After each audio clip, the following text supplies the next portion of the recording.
Hi, my name is Kenny Yu, and today my presentation is about vertical velocities in Japan. Objectives. My objective is to create a variogram analysis to determine spatial structures of vertical velocities in Japan, and later apply kriging to create an uplift map in the area. Finally, I would like to analyze the result with the predictions error and model optimization. Background information. Japan is in the west of Pacific and in the middle of four plate boundaries: North American, Eurasian, Pacific, and Philippine Sea plates. Because of subduction happens in the area, there are plate movement in many directions. For my interest, I'm going to investigate the vertical change in the area. Method. Cleaning data is the most important start before all analysis. I first import the data into Google Colab from the GNSS station in the world and also the velocity data. However, after observing the data from the map, I understand that which station I will need for my analysis. I use regex string contains function to retrieve specific station and velocity data in the area of Japan. In order to have a better result, I also filter the data with uncertainty fractions lower than 0.001316, which filter out about 300 stations with higher uncertainty and its corresponding data. Variogram analysis, or semivariance. Variogram analysis to determine the spatial structure and be able to fit a spatial structure functions to determine the similarity of data and best range for estimation when performing ordinary kriging or interpolation. Semivariance, generally speaking, is about the closer the point in space will have more correlation to one another. However, variance should increase with distance. After creating semivariogram, I put it into the bin empirical semivariance, which I want to understand how upward velocity correlates with distance. I fit the spherical model into the average semivariance plot, which later helped me to figure out the cell, range, and nugget that will be useful for kriging. Kriging is one of the spatial interpolation, which is a method that used to know values at a given location to estimate a continuous surface. In contrast to inverse distance weighting interpolation, or called IDW interpolation, kriging will have a weighted average that weighted around the values that is known and to predict the areas with unknown values. This will follow an autocorrelation pattern. For best kriging performance, it requires the data follow a normal bell curve distribution. It does not exhibit any overarching global trends. It's also spatially autocorrelated.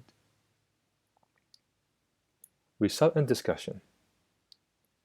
Here are some average semivariance graph I created from the bin semivariance. And the first graph on the left is show a general correlation of variance with increasing distance. It shows a very good autocorrelation pattern at the beginning. However, it lost such pattern after it exceeds a specific distance. It's probably due to the increase in distance and lack of data with increasing farther away from each point. In the second graph, in order to see a better variance pattern, I created a bin width of 0.1 and only focus on distance at range of 10. In this case, it shows a clearer pattern and allow me to fit a spherical model later, which allow me to find the cell, nugget, and range to input for my kriging and predictions. This is a preliminary interpolation result. I use QGIS to do a quick IDW interpolation for a data point. It's a prediction of a surrounding with any values of interest. However, the problem with this prediction is that it doesn't account for the best estimation of the autocorrelation structure that we've seen in the variogram. So the prediction wasn't that great. Further on, in order to understand the data before performing kriging, I create histogram. In here, it shows that the histogram, it has a bell curve distribution, which is good for kriging.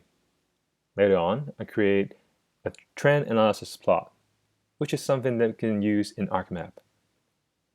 This one is to use to determine if there's any global trends. Global trends can interfere with any final interpolation model. So assessing to this data contain any trends is important to step in the process so that I can know what kind of trends it have and I can remove if needed. With this plot, we can see that there's a line on the left and right in green and blue. If there's any line in here can be found is in curve, which means that global trend exists in some way.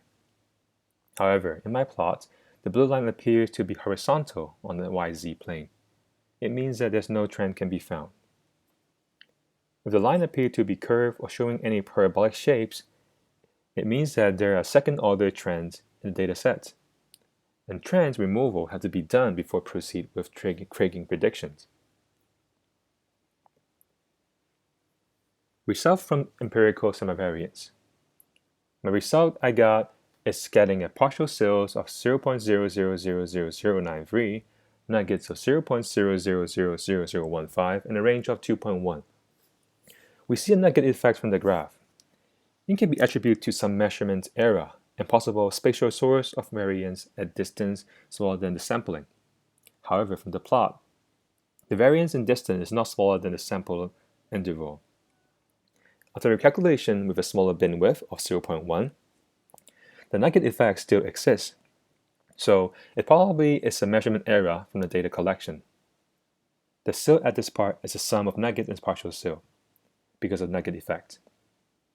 The range is at 2.1, which tells us that at this range, data are spatially correlated, but after that, it's not. I show also the plots from Python that I created, matching with the ArcMap.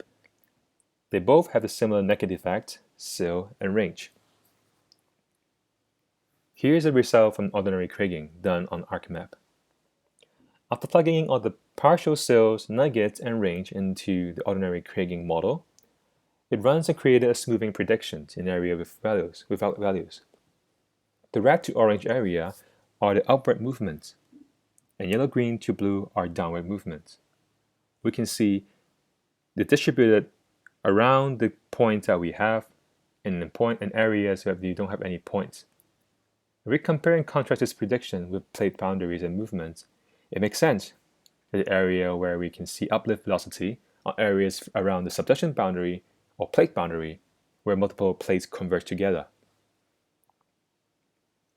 Prediction error. From the model, the mean prediction error is about 0.0038 millimeters per year.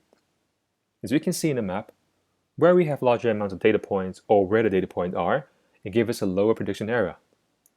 In contrast, in areas that is further away from the measured point, we have a higher uncertainty, which making probably a bad prediction, but doesn't mean that they're not accurate. Determinant of the optimal model. I created an optimal model, compare it with the second order trend removal to visualize what if the data sets have global trends. In order to get the best model, it's following the following attributes. First, the standardized mean has near to 0.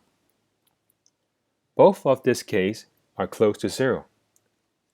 Second, the average standard error near to the roots have to be near to the root mean square prediction error. In both cases, they are very similar. However, non-trend removal might be a little bit better in this case. Third, the standardized root mean square prediction error nearest to 1. Both cases are very close to 1, but the non-trend removal have better numbers in here. And this is why I choose the ordinary kriging model with non-trend removal, which gives me the best predictions in this case. So possible future studies. Use other datasets such as INSAR, help me to create uplift maps to compare if any prediction matches. I would like to do some more background studies in geologically to understand what things are correlated to the predictions that I found. Later, I might be able to reevaluate anything that can be better to find uncertainty or measurements from the data, help me clean in data sets, and make better predictions. I would also like to create a time series of vertical velocity change throughout times in the area of Japan. So this is my reference page, and this is the end of my presentation. Thank you.